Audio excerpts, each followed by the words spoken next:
Les amis, aujourd'hui c'est mardi. Je viens d'avoir des éternuements, ça faisait longtemps que j'avais pas éternué. Tu m'as entendu éternuer dehors? Mais vous trouvez que j'éternue trop fort. Bon, écoutez, chacun son façon d'éternuer. Hein. Qu'est-ce que je voulais dire? Bah, qu'est-ce que je voulais dire? Noémie, vous voyez là, elle est sur la table. Elle joue sur la table. Alors, il faut qu'on vous parle de ça. Donc là, elle est en train de jouer avec le jeu des souris. Juste avant, avec Bibou, elles ont joué au Bolduc. Au Molduc, je sais plus comment ça s'appelle. Juste avant, elle a fait des fêtes. Et c'est vraiment très particulier. C'est que Noémie, elle adore jouer sur cette table. Elle joue aussi par terre. Voilà, d'ailleurs, Bibou vient de la mettre par terre. Voilà. Il vient de la mettre par terre parce que là, elle était en train de balancer les pièces un peu partout. Non, c'est surtout qu'elle lance le dé et après, elle pleure parce qu'elle veut qu'on lui rende le dé. Oui, parce que quand elle joue sur la grande table, elle est attachée sur sa chaise. Pourquoi elle veut aller sur la grande table? Parce que ses sœurs, elles sont sur la grande table. Bon, là, elles sont pas là. Ouais, mais elles sont à l'école. Elles sont tout le temps, quand elles sont à la maison, enfin tout le temps. Très souvent, elles sont là-dessus. À table, en train de faire du dessin, du coloriage, des jeux de société, plein de trucs. Et maintenant, elle veut y être absolument. Et un jour, je l'ai mise pour lui faire un petit peu de dessin. Et ben depuis, elle le veut tout le temps. Elle passe à côté de la table, elle pleure pour qu'on la mette à table. Et... Donc, je vais pas aller jusqu'à dire que c'est une enfant d'1 an et demi qui ne joue pas par terre. Je vais pas dire ça. Mais franchement, depuis plusieurs jours, elle demande cette table. Tout le temps. Tout le temps. Même quand elle est toute seule. Elle fait « hein » comme vous avez vu à sa façon de s'exprimer. Et après, quand elle est à table, elle veut aussi d'autres activités. Et là, en fait, elle voulait jouer à ça. Elle voulait plus les feutres. Donc, elle me prend les feutres, elle me les pousse pour comprendre qu'elle voulait pas ça. Et elle me fait « hein ». Alors, faut que tu comprennes ce que c'est. Voilà, et donc j'essaie de regarder, sauf qu'au loin, il y a plein de choses. Parce qu'au loin, bah, t'as un meuble là, et donc faut que tu essaies de voir quelle case elle te montre. Du coup, tu fais ça, pas trop de réaction. Ça, chaud, froid, pas de réaction. Et là, quand j'ai touché celui-là, elle a fait voilà. Vous avez le droit de rigoler, mais c'est comme ça. On communique comme ça, comme on peut. Hein? Olivier au milieu, Elena à droite, ok? Et toi, tu te mets côté voiture, quoi. Bah oui, quoi. Ouais, logique, quoi. Alors, Bibou. Exact, Olivier est au milieu, voilà. Bibou va chercher les filles à l'école. Voilà. Une fois n'est pas coutume.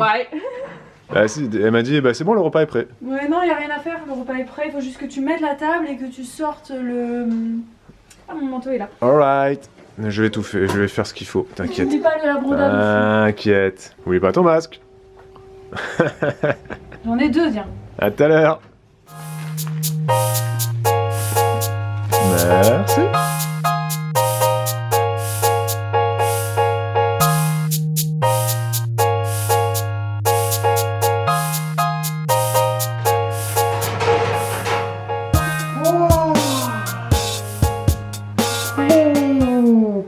J'ai passé plusieurs heures, ouais, à vous concocter ce bon petit plat. Petit plat, et à mon avis, ça va être de la régalade. De la régalade. C'est une brandade de morue remixée par Bibou. Donc, absolument rien à voir avec la vraie brandade de morue. Parce que déjà, elle a la couleur orangée, comme vous pouvez le voir. Donc, à mon avis, il doit y avoir des carottes ou de la patate douce mélangée à la pomme de terre. Le poisson, je sais pas quel poisson elle a mis. Et je pense qu'il doit y avoir un reste de poireaux ou d'oignons, un plat qu'il y avait hier. Il devait y avoir des restes dans le frigo, ouais. Je me demande si elle a même pas mis des haricots rouges, parce qu'il nous restait un petit peu d'haricots rouges d'hier soir qu'on n'a pas fini. Je pense qu'elle a tout mis là. Elle a mis tout son cœur, tout son amour et tous les restes surtout. Et ça va être... Les plats de reste, c'est les meilleurs.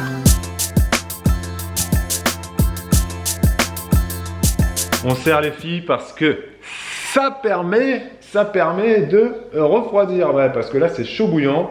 Le truc est chaud bouillant, donc je préfère servir les filles tout de suite. Comme ça, il y aura 10 minutes de refroidissement dans l'assiette. Et dans 10 minutes, on va, les gars, ça, là, il n'y aura pas de reste. Hein. Là, je peux vous dire que ça, là, c'est un succès phénoménal. Et d'ailleurs, quand il y a des restes ici à la maison, c'est pas que c'était pas bon. C'est juste que Bibou a trop cuisiné. Voilà, parce que c'est toujours bon. C'est toujours bon. Tout ce qu'elle fait, c'est bon. Tout. Non, c'est bon. Première bouchée. Hein? Première bouchée, t'as vu ça? Tu vas faire tout, maman. Tu vas faire tous les jours ce truc. Eh, Léna, dis pas tu vas faire tous les jours ce truc. C'est pas un truc, ça. C'est quoi? C'est une brandade. Ou c'est un repas. Ok? Mais c'est bien brandade. Tu peux dire, tu vas faire tous les jours ce repas, maman. C'est bien brandade orange. Et zone et jaune. Jaune. Est-ce qu'effectivement, donc t'as mis des restes dedans? Ah oui. Est-ce que t'as mis des haricots rouges? Non, pas du tout. Mais j'ai l'impression que t'as mis ça. Non, pas du tout. J'ai mis, il y avait un tout petit reste de sauce tomate, tomate tofu. On dirait qu'il y a des poivrons. Non. Des poireaux, pardon. Non, ça c'est parce que j'ai utilisé du meal prep de lieu, de season.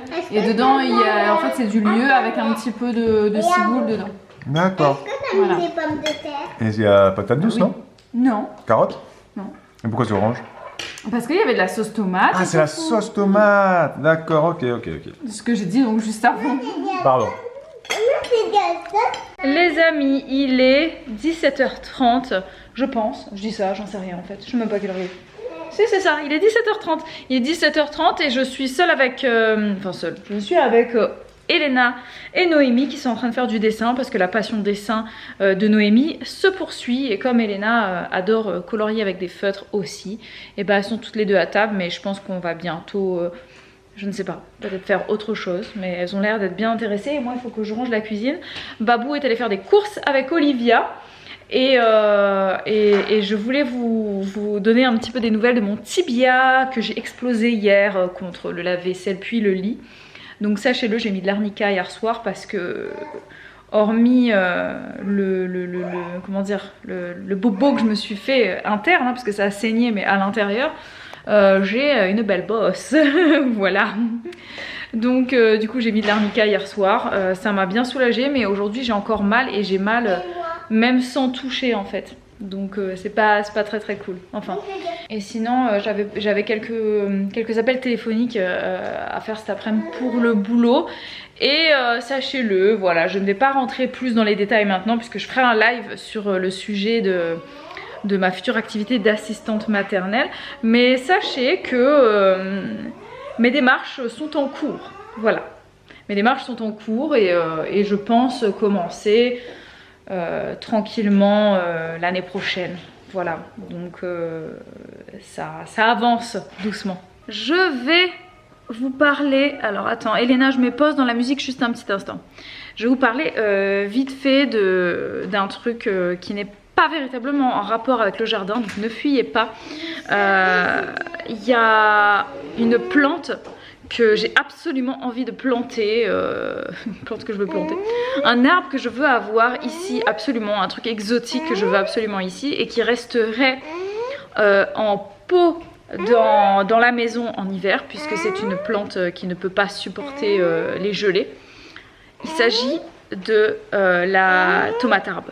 Et la tomate arbre, c'est drôle, on appelle ça tomate arbre au créole, mais en fait en français vous appelez ça la tomate en arbre.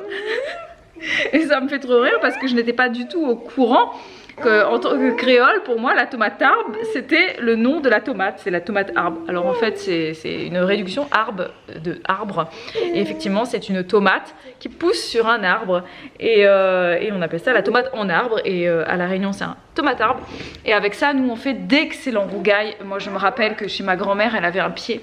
Et nous, directement sur le pied, on attrapait les tomates arbres et on les mangeait sur le pied.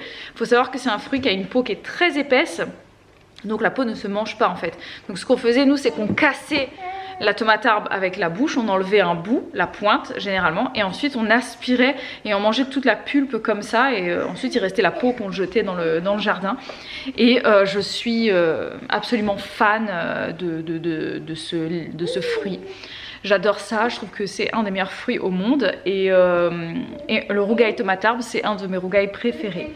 Donc je vais essayer de m'en procurer et on va le bichonner, il sera dans un pot dans la maison tout l'hiver, et il faut que je me renseigne où m'en procurer un parce que voilà, j'en veux.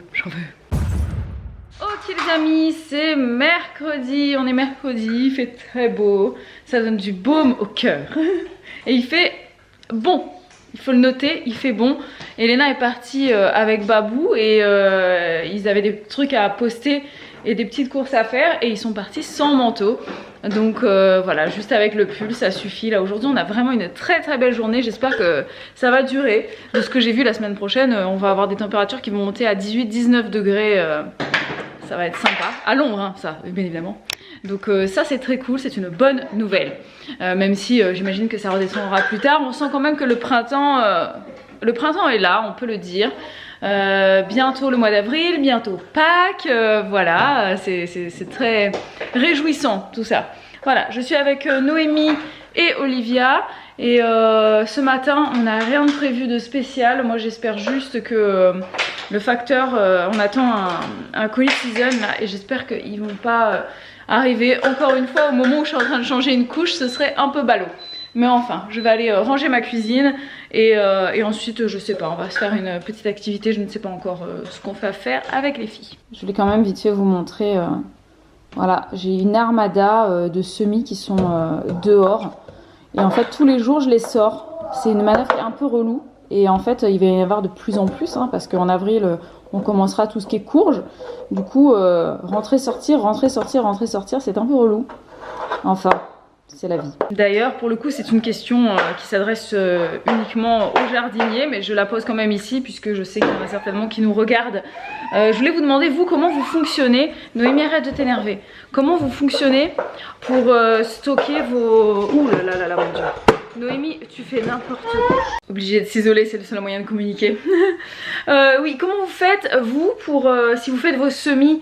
vous-même, vous n'achetez pas les plants mais que vous faites vos semis, dites-moi un petit peu comment vous fonctionnez pour les semis en fait de plantes gélives, donc type tomates, concombres, enfin toutes les cucurbitacées, toutes les tomates, les poivrons, les aubergines, enfin toutes ces choses là. Comment vous fonctionnez en fait quand ces plantes là doivent donc rester au chaud jusqu'à mi-mai environ.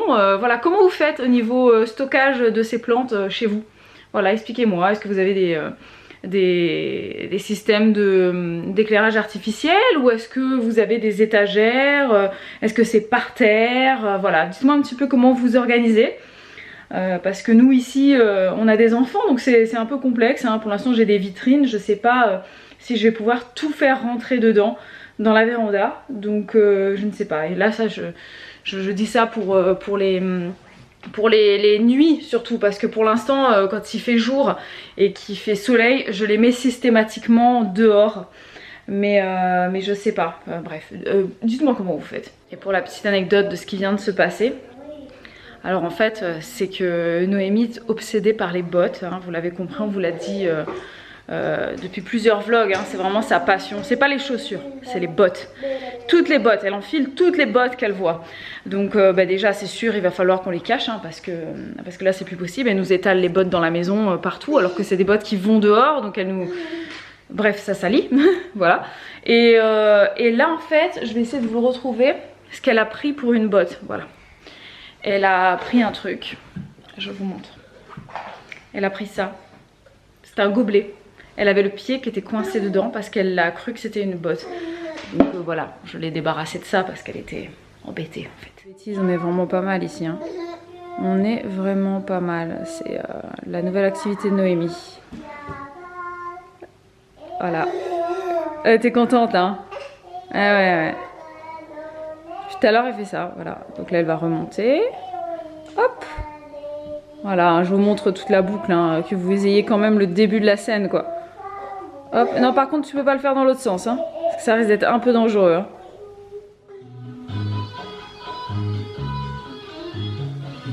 Oui, c'est bien Noémie. On va mettre un peu de peinture sur un endroit et on a qu'à mettre sur le pinceau. Tu fais comme tu veux Olivia, tu peux changer de couleur aussi si tu veux. Ah, il n'y a plus de peinture, il n'y a plus de peinture, il n'y a plus de peinture, ça y est, là ça va commencer à pas être content. Elena, c'est quoi ce fromage qu'on a acheté là? Le fromage de Quentin. Le fromage de qui? De Quentin. De Quentin qui? Quentin Firmaillet. Je suis allé faire les courses avec Elena ce matin, pendant que les filles Faut pas trop vous faisaient regarder, vous m'excuserez, c'est un peu compliqué. leur atelier peinture. Et on a acheté le fromage de Quentin Fillon-Maillet. Voilà, donc là, je m'adresse aux montagnards qui vivent dans le Jura. Voilà, on a acheté donc du Fort des Rousses, voilà, du Comté. Comté affiné de 9 mois, il y avait 6 mois, il y avait 15 mois. Voilà, donc là, ça parle aux gens qui vivent là-bas. Hein. Donc on vous embrasse si vous habitez là-bas. C'est vraiment un endroit de France qu'on ne connaît absolument pas. Je sais absolument pas. Je connais pas du tout le Jura, enfin tout ce délire, là, tout ça là, toute cette partie de la France là, je connais pas. C'est un fromage que j'aurais jamais acheté, mais là, elle se passait à la télé pendant toute la saison de biathlon. Quentin Fillon-Maillet, c'est un biathlète français. Et il a fait de la pub pour ce fromage là cette année. Il s'est fait un petit peu des pépettes. Et on s'est dit, bah tiens, on va acheter des pépettes, des sous, du flouze. Et le marketing m'a eu. Et à chaque fois qu'il y avait la pub avec Quentin, les filles elles disaient, oh c'est Quentin, il va manger du fromage. Voilà, j'ai acheté. Juraflore, voilà. Allez, j'espère qu'il va être bon. Normalement oui. Il est cher quand même. Donc il a intérêt d'être bon. Quentin Fillon-Maillet, l'enfant du pays des comtés Juraflore.